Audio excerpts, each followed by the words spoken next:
Hey guys, this is Gatsby with Tape, and today you join me for episode 44 of Solar Civilization, and we start with another launch of my Odin vehicle.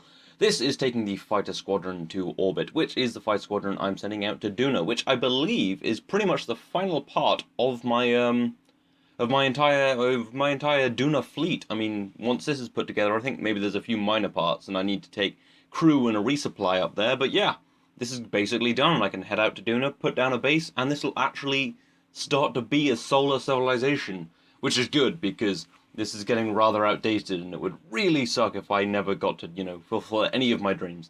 But anyway, let's ditch these boosters now and carry on into orbit. For some reason, everything just kind of fell apart there, so I'm going to have to figure out what's going on with that so that I can properly reuse those boosters. Because, that's the whole point of this rocket. It's reusable. Although this isn't actually a great flight for reusability, as you'll see in a bit.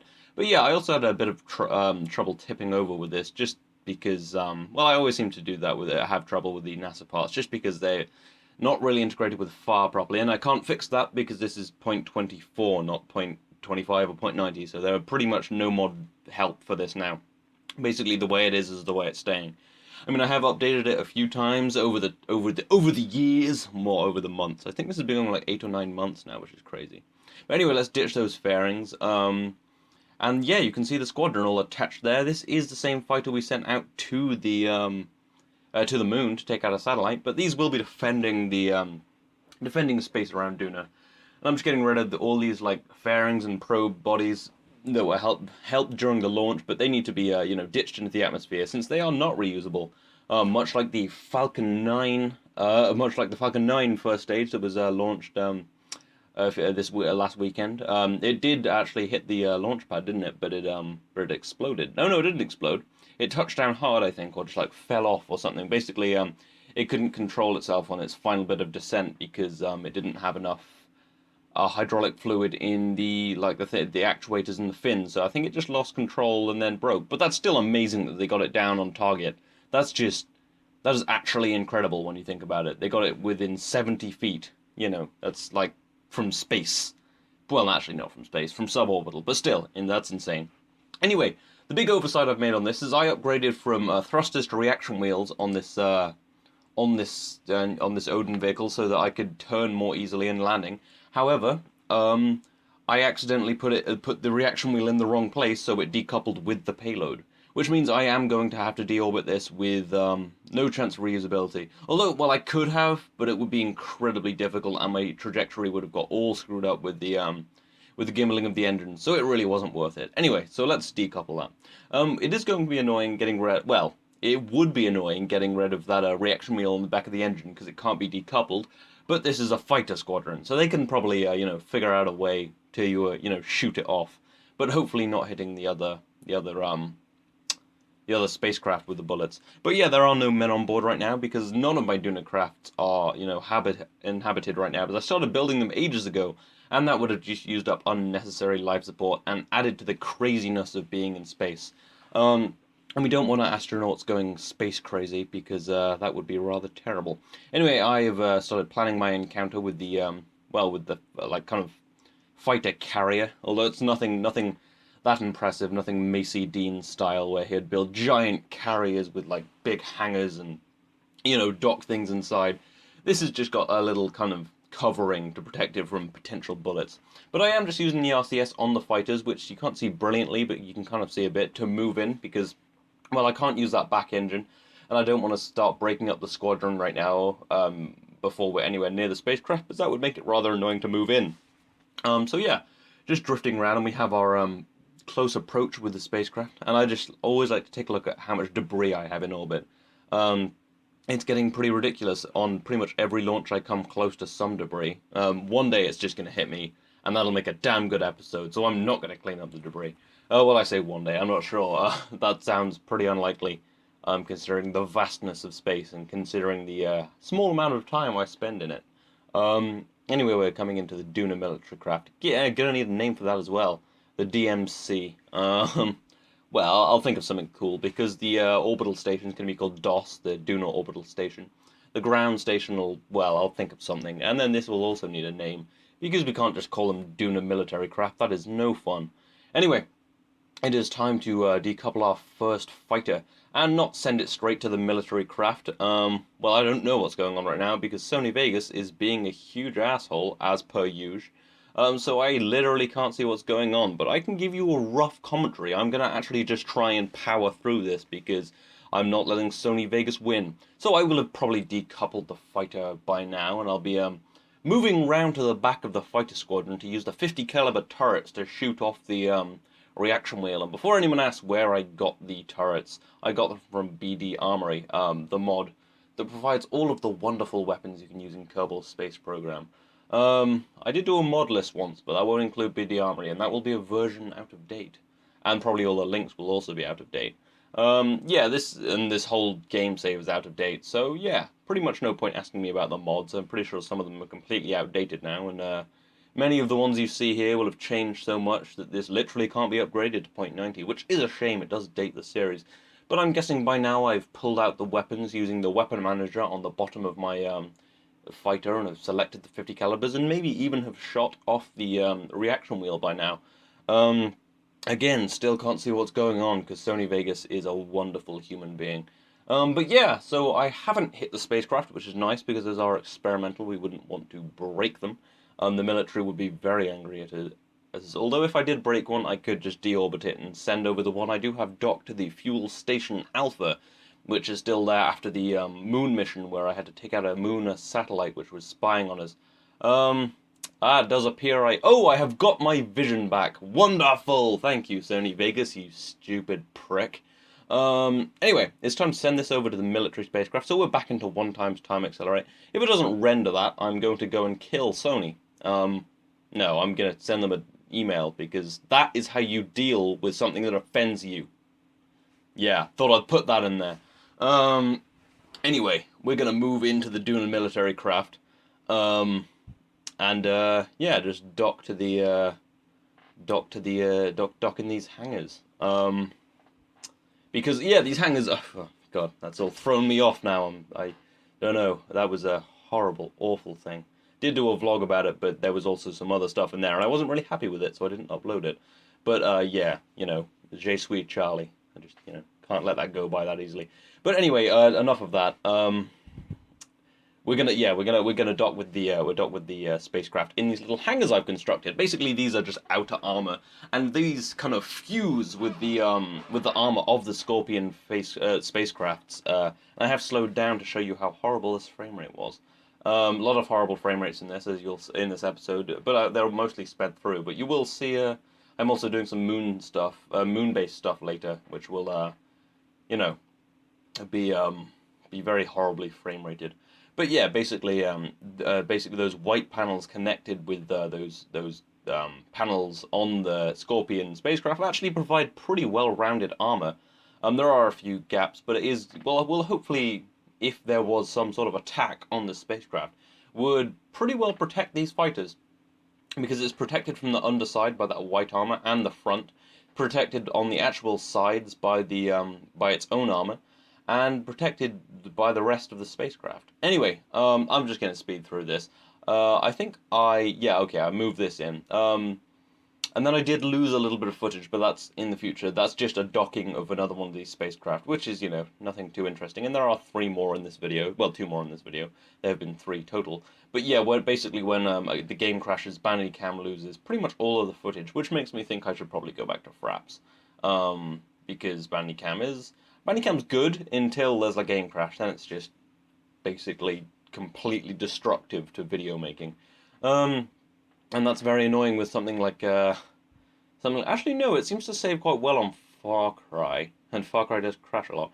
Anyway, I'm just going to bring all of these closer to the spacecraft, so I have to do, less maneuvering. So yeah, let's decouple this, and start moving into the spacecraft. I'm going to do a quick load and a quick save just to get rid of these annoying shrouds. I'm sure there's a much better way of doing that, but it's better just to cheat. But anyway, we're going to have a little skip ahead because, right to sunrise, obviously. I planned that perfectly. No, the game crashed, I lost that footage, but now we're back with this spacecraft, and we're just going to watch these dockings sped up a little bit. Because, we don't want to have to watch it all, want to have to watch it all in 1 times time accelerate. That would be painful. But yeah, you can see from here slightly better the setup of this engine setup. I thought I always try to do something slightly interesting with these interplanetary spacecrafts. Well, the Eve Explorer wasn't particularly interesting. The Duna one, however, was, because it didn't use nuclear engines. I thought that was interesting enough to merit not having to do anything crazy. But basically, the habitation module that I'm using for the habitation kit I'm setting out to Duna has engines on the front, so it pulls the spacecraft. Weirdly, the quality of this footage doesn't look fantastic on my screen. I'm hoping that's just Sony Vegas and not my actual recording. Just like occasional glitches, like little bits of dropped out footage. If that is there in the video, I'm incredibly sorry, and I will be, I don't know, okay, that's actually getting a little annoying. Yeah, I'll figure that out, I guess. If that's Bandicam, I'll move back to Fraps, because that's a bit stuttery. But hopefully it won't be. But yeah, what was I saying? Oh yes, of course, the Duna habitation module, is an interesting design, because the engines pull the spacecraft as opposed to pushing it. I think the one for just the orbital station's fairly standard. It just pushes the spacecraft, but this one has a nice little layout. I don't really know why I did that. Maybe to prevent overheating. Yeah, so the engines aren't so close to each other, so they won't overheat so much. Yeah, we'll call it that. Anyway, we're coming in for our final docking inside the hangar, and this all looks like a rather nice formation of fighters now, doesn't it? Well, a rather deadly formation of fighters. We'll take out any foe. But anyway, let's move on to the moon base, because we love the moon base. So yeah, I'm gonna go and actually grab that lab I started grabbing a while ago, but then kind of left because I had other things going on. But yeah, I'm just gonna speed through this because, well, what I didn't realize is I was mining some keythane with this. Just, getting a bit of the keythane and fuel supplies in the base, a bit of station keeping. Now, for some reason, I couldn't do anything. I was like, oh, I've run out of electric charge. But usually, because it's constantly generating electric charge, you can perform actions and, deactivate the drill and stuff. And I expected to have no electric charge just because I'm drilling keythane and converting it, and I constantly have no electric charge, but because it's generating it, it keeps, performing actions. So, I assume that's dead. I assume the game is falling apart, and this is going to be like the last episode. That's what I was assuming. I was a little panicked, but I was thinking, okay, I'll get through this. So I switched to this, because this is my backup keythane miner. I'm thinking, you know what, we'll call it a dead spacecraft. I start doing the same thing, and then my power runs out. I'm thinking, what the deuce? It's got a man in it. I can still activate with this. And then I can't do any of this, and I'm wondering, what is going on? It is light, there is power. So yeah, okay, I go and try and, retract this drill manually, although I smack my head on the spacecraft, and it is no good. So yeah, I retract the drill manually. Just grab it there. It's a little annoying, but yeah, so yeah, that's, standard stuff. Still not working, so I'm thinking, okay, turn off the generators manually. That's fairly simple. Fly up there, turn off the generators, fairly simple. So I do that. Still not generating any power. I'm thinking, this is ridiculous. Is it broken? But no, it's actually an eclipse. Basically, the game models eclipses for solar panels, but not for the visual model, because that would be much harder to do. So yeah, that was a little annoying, but it's good that it wasn't just completely broken. I was totally freaking out. Anyway, I'm just going to grab a couple of these fuel lines and skittle on my face for ages. This was a little weird and unrealistic, and kind of annoyed me after all that bullshit with the solar stuff. By this time I was a little frustrated, so yeah, I was just sitting here watching this thinking, should I just leave him?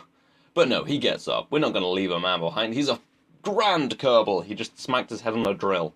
But he probably smashed that visor and suffocated to death. But it's fine, because he's a Kerbal, he's hardy, he's spacefaring. Anyway, I've got to get this other pipe endpoint so that I can go and save the lab. I was going to send the keythane miner out there, then I realized, wait a minute, my new kind of moon traverser has its own keythane mining capabilities. That keythane miner never has to leave again. This can do all of its things, which is good. I mean, it doesn't create quite as much power, so it's not perfect. But it's just much better for moving around the moon, because it has nuclear engines, it's done for that, and I can grab science on the way. So yeah, Hellwise is going to go and try and, attempt to save this lab. Take some fuel over there. I know there's a keythane field near it, so I can just refuel it, fly it over, keep just, moving the lab over. Basically, the problem with the lab is it was never built to fly around the moon. It was built for land. That's what its engines are for. But I don't want to launch another rocket. I don't want to be wasteful. I have a perfectly good lab. I'm not going to just get a new lab because the government are like, no, just use the old lab. So yeah, that's what I'm doing here. I'm my little bit of story there. Anyway, so I'm just kind of mining Kethane, trying not to take too much. But I should have taken more, so I could have just converted it at the place. But so I didn't have to go and mine more. But, you know, I didn't want to carry too much, just in case I ran out of Delta V, which is ridiculous because I have so much Delta V.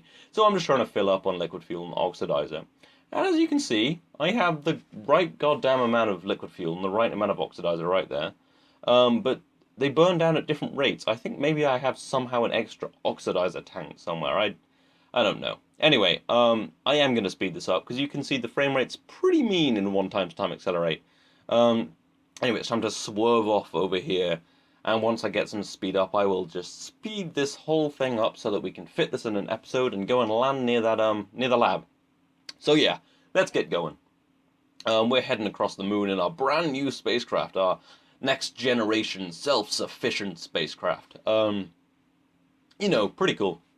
I do very much like this. This will be well, maybe it'll be here for the foreseeable future, and considering the possible limited lifespan of this series, given the you know, stuck in point 24, it may be the last kind of moon traversing vehicle.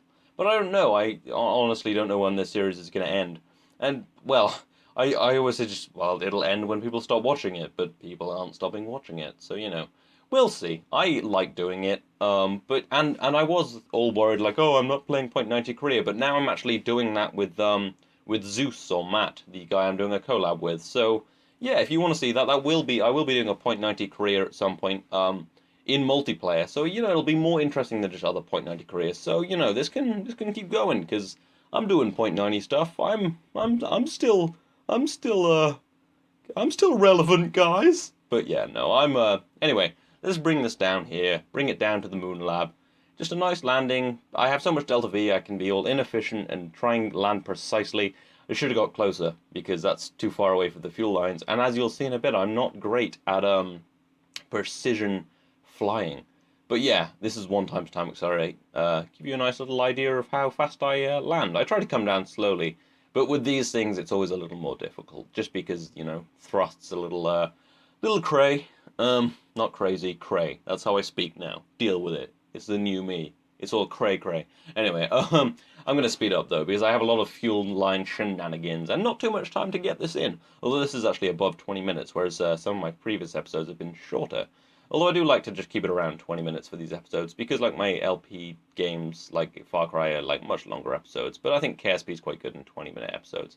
But anyway, yeah, just trying to grab this fuel line, having much trouble of it, because I don't have ladders everywhere. And the one that was next to my ladder needs to stay on this spacecraft so that I can, you know, attach it to this spacecraft. Anyway, let's walk over, you know, attach this line, and then, oh no, we're too far away. He just does some weird flip. It looks very weird on 4x time accelerate. So, let's just move this. Well, I'm going to get a little science first, because, you know, might as well. Bit of science? Yeah, a little bit of science? Yeah, so we're going to grab that, and then fall right down the slope, get further away, and because I'm trying to correct constantly, and because I've set my view to target, so I don't really know my actual velocity, this is all very confusing. I literally can't seem to get closer just because I don't know. I just completely couldn't get it into my head how to actually properly do this. So I land it there. I'm like, oh, still not close enough. Yeah, I just couldn't get my head around moving this properly because I'm always trying to correct, and that means I'm burning away from the spacecraft, and I'm just, oh, I don't know. But anyway, I put it down there, and that was relatively easy. Then it almost falls over, but it's fine. Anyway, I'm just going to attach this here, although I am pretty low on fuel in the Minotaur, which is the name of this, I believe. And there is no Kethane around here, as we're about to find out when I attempt to drill. So yeah, yeah, so basically I'm just going to give this this spacecraft a little bit of fuel, then I'm going to fly to the Kethane field, and grab a little more Kethane, convert it into some liquid fuel and oxidizer, fly back, fill this up, and then, I don't know, do however many runs I need to do, and then just fly both of these things back to the base, or at least as close to as possible. I'm not sure if the lab can make the whole journey. But yeah, I have an excess of oxidizer for some freaking reason. That actually might be because those bottom tanks are... That's something to look at. But anyway, we will look at all this in the next episode. Because, yeah, we are out of time. So I hope you've enjoyed this. I hope you will come back to see the epic conclusion of Saving Private Lab. This has been KSP with Tape. I will see you next time.